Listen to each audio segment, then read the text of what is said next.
Magandang gabi sa inyo, mga kagabi ng lagim. Sa gabing ito, dadalhin ko kayo sa isang sulok ng ating bansa kung saan ang dilim ay may dalang matalas na pangil at ang mga patay ay tila ayaw mamahinga sa ilalim ng lupa. Ihanda ang inyong mga sarili dahil ang kwentong ibabahagi ko ay gigising sa mga natutulog ninyong takot tungkol sa mga lihim ng libingan.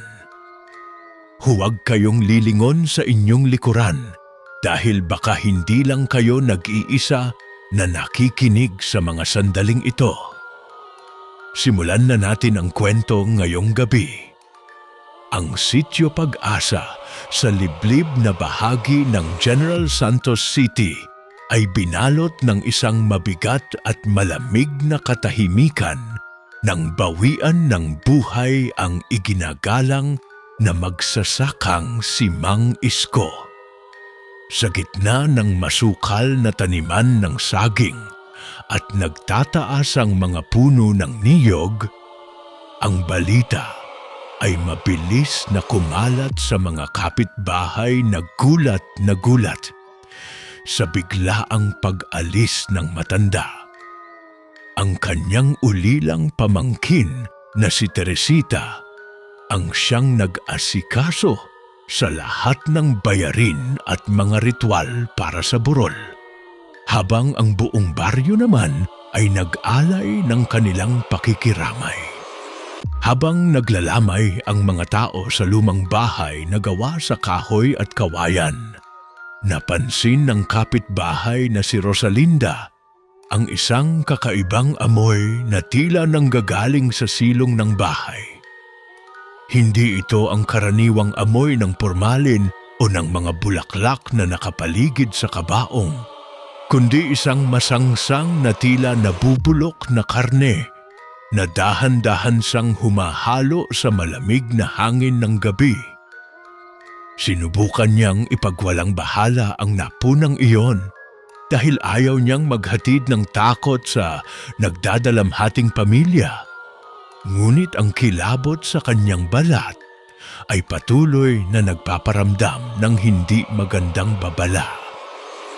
Sa ikatlong gabi ng lamay, dumating ang matalik na kaibigan ni Mang Isko na si Victorino, isang matandang manggagamot na may malalim na kaalaman sa mga kwentong bayan ng Mindanao.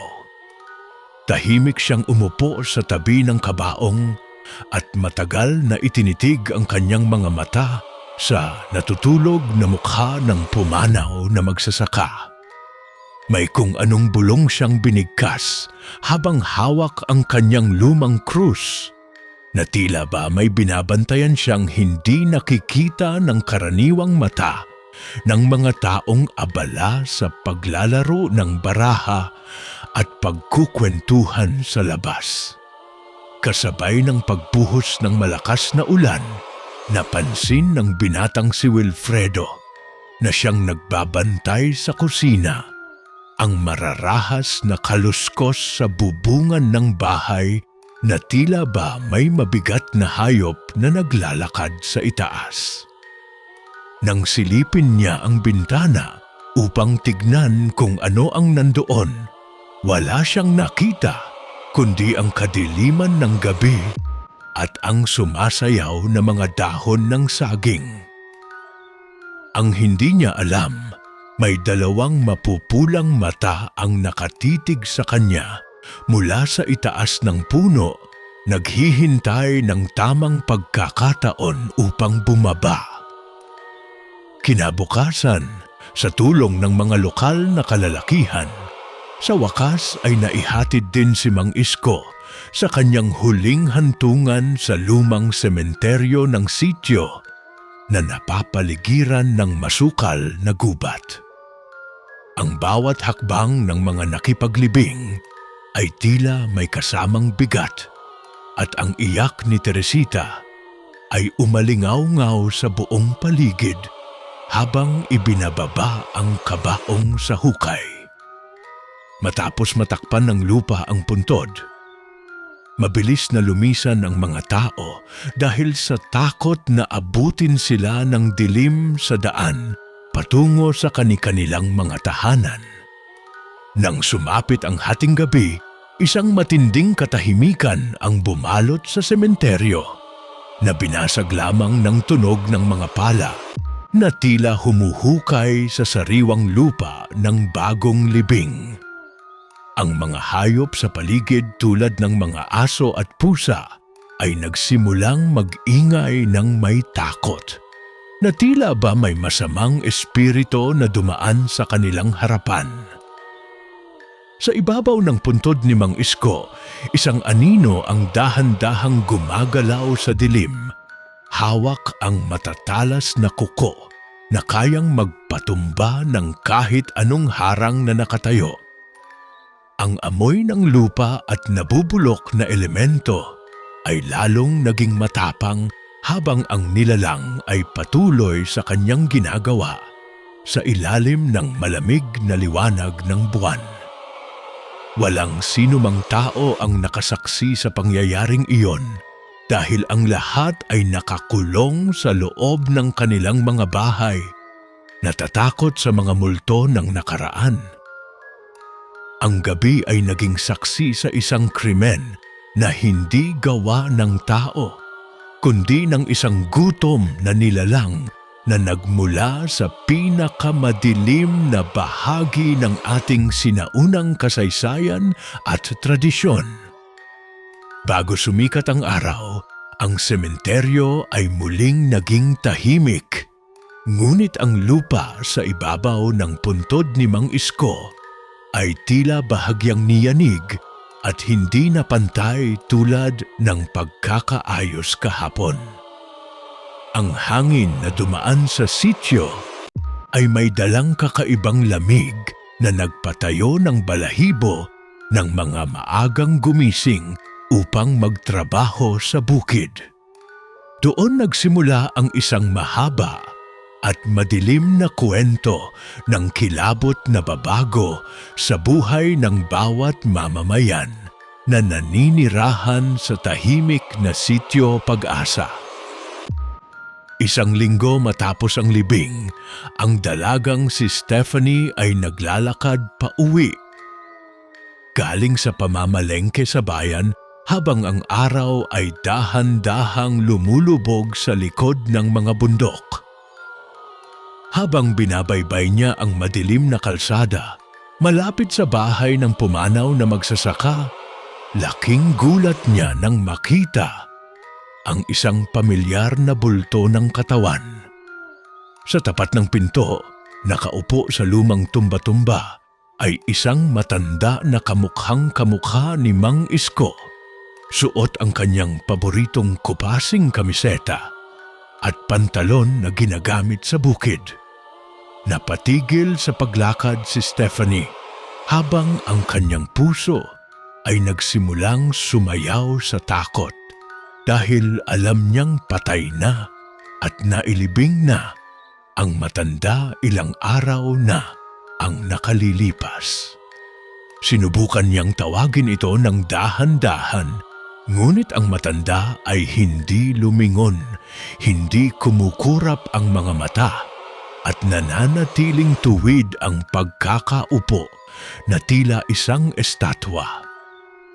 Ang tanging gumagalaw lang sa kanya ay ang dahan-dahang pagtaas at pagbaba ng kanyang balikat, na tila ba nahihirapan siyang huminga sa ilalim ng malalim na kadiliman ng paligid. Dahil sa matinding takot, mabilis na tumakbo si Stephanie patungo sa bahay ng kapitbahay na si Reynaldo upang ibalita ang kanyang nakita sa tapat ng lumang tahanan. Si Reynaldo, na isang matapang na bumbero, ay hindi agad naniwala sa kwento ng dalaga at inakalang guni-guni lamang ito, dulot ng pagod at takot sa dilim. Gayunpaman, kumuha siya ng malakas na flashlight at sinamahan ang dalaga pabalik sa lugar upang patunayan na walang anumang multo na naglalakad sa sityo sa mga oras na iyon. Nang marating nila ang tapat ng bahay ni Mang Isko, nagulat si Reynaldo dahil wala na doon ang matanda. Ngunit ang tumba-tumba ay patuloy pa ring umuugong ng kusa. Itinuon niya ang ilaw ng flashlight sa paligid at nakita ang mga basang bakas ng paa na patungo sa masukal na bahagi ng taniman ng saging. Ang mga bakas ay kakaiba dahil malalalim ang baon nito sa lupa, na tila ba ang nagmamay-ari ay may dalang mabigat na pasanin sa kanyang likod habang naglalakad. Kinabukasan, ang balita tungkol sa pagpapakita ni Mang Isko ay naging pangunahing usapan sa buong sityo na nagdulot ng malaking takot sa mga matatanda at kabataan. Si Teresita, na nakatira na ngayon sa bayan, ay bumalik sa sityo matapos mabalitaan ang nangyari upang alamin kung may nagbibiro lamang ba sa alaala ng kanyang amain. Kinausap niya ang mga kapitbahay ngunit pare-pareho ang kanilang sinasabi. Nakikita si Mang Isko na naglalakad sa gabi na may blangkong titig sa kanyang mukha. Isang gabi, ang binatang si Ursulo ay naglalakad din pauwi matapos ang kanyang trabaho sa talyer nang makasubong niya ang matanda sa gitna ng tulay. Sinubukan niyang batiin ito dahil magkakilala sila noong nabubuhay pa ito. Ngunit nang malapit na siya, napansin niya ang isang napakabangis na amoy ng nabubulok na laman. Ang mukha ni Mang Isko ay maputla, tuyot, at ang kanyang mga mata ay walang buhay, nakatitig lang sa malayo habang ang kanyang mga kamay ay nakalaylay. Nang tangkaing hawakan ni Ursulo ang balikat ng matanda upang tulungan ito, mabilis itong umiwas na may kasamang kakaibang tunog na tila ungol ng isang mabangis na hayop. Sa isang kurap ng mata, ang matanda ay mabilis na tumakbo patungo sa madilim na gubat na may bilis na hindi kayang gawin ng isang normal na tao. Ang pangyayaring iyon ang tuluyang nagpatunay sa mga mamamayan na ang kanilang nakikita ay hindi isang multo na humihingi ng dasal sa mga buhay. Dahil sa sunod-sunod na takot, nagpasya ang mga kalalakihan sa pamumuno ni Reynaldo na magbantay sa gabi upang hulingin kung sino man ang gumagawa ng panlolokong ito. Nagdala sila ng mga itak at sulo, handang harapin ang anumang panganib na nagbabanta sa katahimikan ng kanilang komunidad na unti-unti nang nawawasak.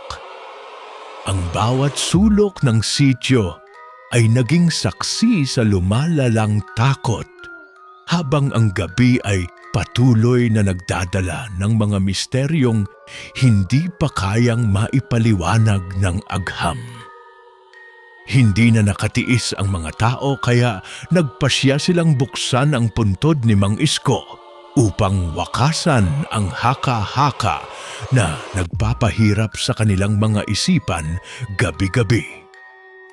Kasama si Victorino at ang ilang matatapang na kalalakihan, tinungo nila ang sementeryo sa gitna ng nagbabadyang unos upang simulan ang paghukay sa sariwang lupa. Ang tunog ng mga pala na tumatama sa lupa ay tila ba isang ritual ng kamatayan na nagpapatibok ng mabilis sa puso ng bawat isa na nandoon. Pagkatapos ng halos 2 oras na pagtatrabaho, sa wakas ay natumbok din nila ang ibabaw ng kahoy na kabaong na may mga marka na ng amag at basang lupa. Sa pamumuno ni Reynaldo, dahan-dahan nilang itinaas ang takip ng kabaong gamit ang kanilang mga kamay, habang ang lahat ay nakatutok ang mga ilaw ng flashlight sa loob. Ang tumambad sa kanila ay isang malaking sukat ng kawalan. Walang laman ang kabaong kundi ang unan at ang damit na isinuot sa matanda noong siya ay ilibing. Isang malakas na hiyaw ng takot ang nakawala sa mga labi ng ilang kalalakihan, habang si Victorino naman ay napaluhod at nagsimulang magdasal ng taimtim sa harap ng libingan.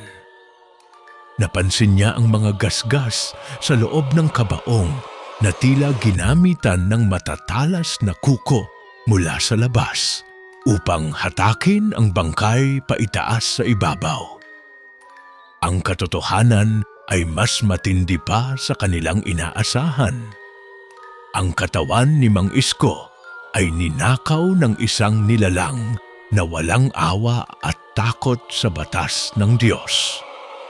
Hindi ito gawa ng tao, bulong ni Victorino sa kalalakihan habang ang kanyang boses ay nanginginig sa matinding takot at emosyon na pilit niyang itinago kanina pa. Ipinaliwanag niya na ang nagnakaw sa bangkay ay ang balbal, isang sinaunang nilalang na kumakain ng patay at may kakayahang gayahin ang anyo ng kanyang biktima upang makalapit sa mga buhay. Ang nilalang na ito ay matagal nang nakatira sa mga madidilim na gubat ng Pilipinas, naghihintay lang ng pagkakataon na may mamatay sa mga sityo. Ang balitang ito ay mabilis na naghasik ng lagim sa buong sityo Pag-asa. Kaya ang mga tao ay nagsimula ng mag-imbak ng pagkain at magkulong sa kanilang mga bahay bago pa magtakip silim. Ang mga bintana ay sinasara ng mahihigpit na harang na kahoy at ang mga pinto ay nilalagyan ng mabibigat na kasangkapan upang hindi mapasok ng halimaw. Ang dating masayang gabi sa baryo ay naging parang isang lungsod ng mga patay kung saan walang sino man ang naglalakas loob na lumabas ng tahanan. Sa kabila ng mga pag-iingat, isang gabi ay narinig ng mag-asawang nakatira. Malapit sa gubat ang isang pamilyar na boses na tumatawag sa kanilang pangalan mula sa labas ng bintana. Ang boses ay boses ni Mang Isko, ngunit may kasama itong kakaibang gurlis at tila galing sa ilalim ng lupa, ang tunog na nagpapanginig sa mga salamin. Nang silipin nila sa maliit na butas, nakita nila ang matanda na nakatayo sa ilalim ng buwan. Ang kanyang balat ay tila natutuklap na sa mukha. Ang takot ay lalong tumindi nang mapansin nilang ang mga daliri ng matanda ay mahahaba na at may matatalas na kuko na kayang magwasak ng kahit anong harang. Hindi sila sumagot o nagbukas ng pinto, kaya ang nilalang ay nagsimulang kumamot sa dingding ng bahay na gumawa ng isang nakakakilabot na tunog sa buong gabi. Ang mag-asawa ay nagyakap na lamang sa isang sulok, umiiyak at humihingi ng saklolo sa mga santo habang ang halimaw ay patuloy sa kanyang pananakot. Nang sumikat ang araw, nakita ng mga kapitbahay ang malalalim na marka ng kuko sa labas ng bahay ng mag-asawa na nagpatunay na ang panganib ay totoo at malapit na sa kanila. Si Reynaldo at si Victorino ay nagpulong muli upang mag-isip ng paraan kung paano mapapatay ang balbal bago pa ito makakuha ng iba pang biktima sa sityo. Alam nilang hindi sapat ang mga karaniwang armas upang talunin ang isang nilalang na nagmula sa pinakamadilim na bahagi ng matandang alamat. Dahil sa lumalalang sitwasyon, nagpasya sina Reynaldo, Victorino at Wilfredo na pasukin ang madilim at masukal na gubat na nakapaligid sa sementeryo upang hanapin ang pinagtataguan ng balbal. Nagdala sila ng mga sulo, banal na tubig at mga itak na pinahiran ng bawang at asin ayon na rin sa utos ng matandang manggagamot na si Victorino. Ang bawat hakbang nila sa loob ng gubat ay puno ng kaba dahil sa bawat kaluskos ng mga dahon ay tila may nagmamasid sa kanilang bawat galaw. Habang lumalalim ang kanilang paglalakad, ang amoy ng nabubulok na karne ay lalong naging matapang na halos magpasuka sa binatang si Wilfredo na nasa likuran nila. Nakatagpo sila ng isang lumang kuweba na nakatago sa likod ng malalaking ugat ng puno ng balete, kung saan nanggagaling ang pinakamasangsang na amoy sa buong paligid. Batid nilang ito ang pugad ng nilalang, kaya dahan-dahan silang pumasok sa loob, hawak ang kanilang mga sulo na nagbibigay ng kaunting liwanag sa dilim. Sa loob ng kuweba, nakita nila ang mga natitirang bahagi ng lumang kabaong ni Mang Isko at ang ilang piraso ng kanyang damit na duguan at punit-punit na. May mga buto rin ng iba't ibang hayop at tila may mga bahagi ng katawan ng tao na hindi na makilala dahil sa labis na pagkabulok sa loob ng kuweba. Ang kilabot na kanilang naramdaman ay hindi mapapantayan ng kahit anong takot na naranasan nila sa buong buhay nila sa sityo. Biglang narinig nila ang isang malakas na ungal mula sa madilim na sulok ng kuweba. At doon ay dahan-dahang lumabas ang isang anino na may anyo ni Mang Isko. Ngunit sa pagkakataong ito, ang kanyang katawan ay baluktot. Ang kanyang mga mata ay nagniningning sa pula at ang kanyang bibig ay puno ng matatalas na ngipin na may tumutulong laway. Ang balbal ay tuluyan nang binitawan ang kanyang pagpapanggap bilang tao dahil alam niyang natuklasan na ang kanyang lihim. Mabilis na umatake ang nilalang patungo kay Reynaldo gamit ang kanyang matatalas na kuko na parang mga kutsilyo sa dilim ng gabi.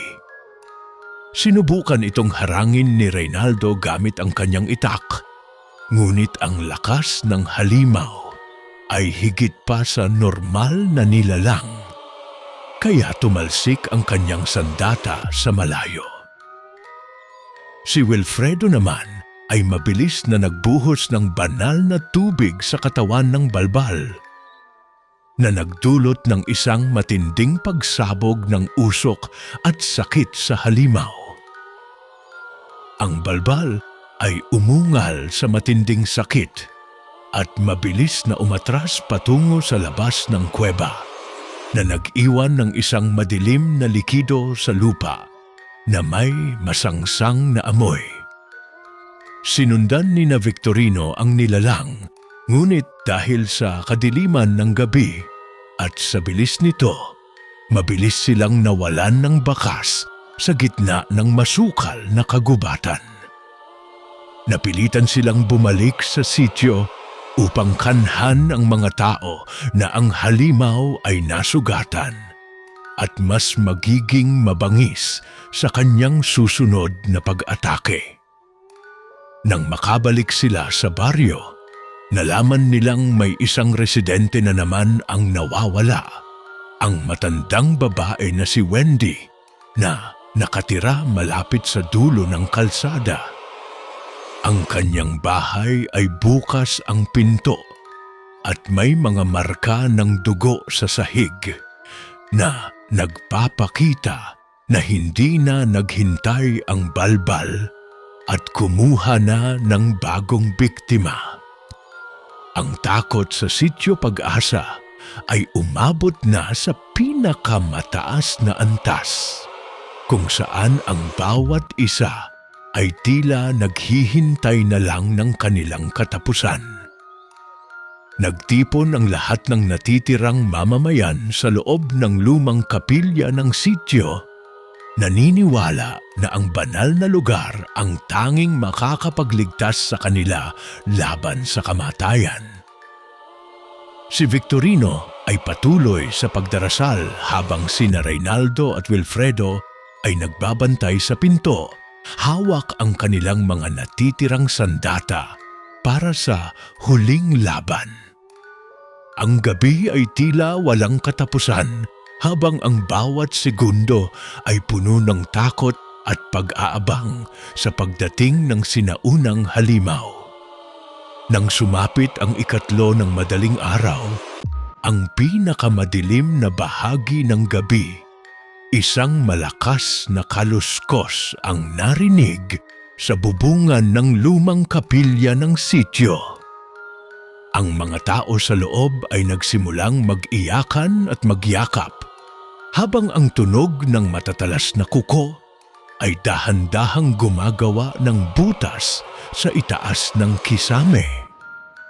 Si Reynaldo ay humigpit ang hawak sa kanyang itak, habang si Victorino naman ay itinaas ang kanyang krus, handang ihandog ang kanyang buhay para sa kaligtasan ng lahat. Biglang bumagsak ang kisame at doon ay bumaba ang balbal. Ngunit ang anyo nito ngayon ay hindi na kay Mang Isko, kundi kay Wendy, ang matandang nawawala kagabi.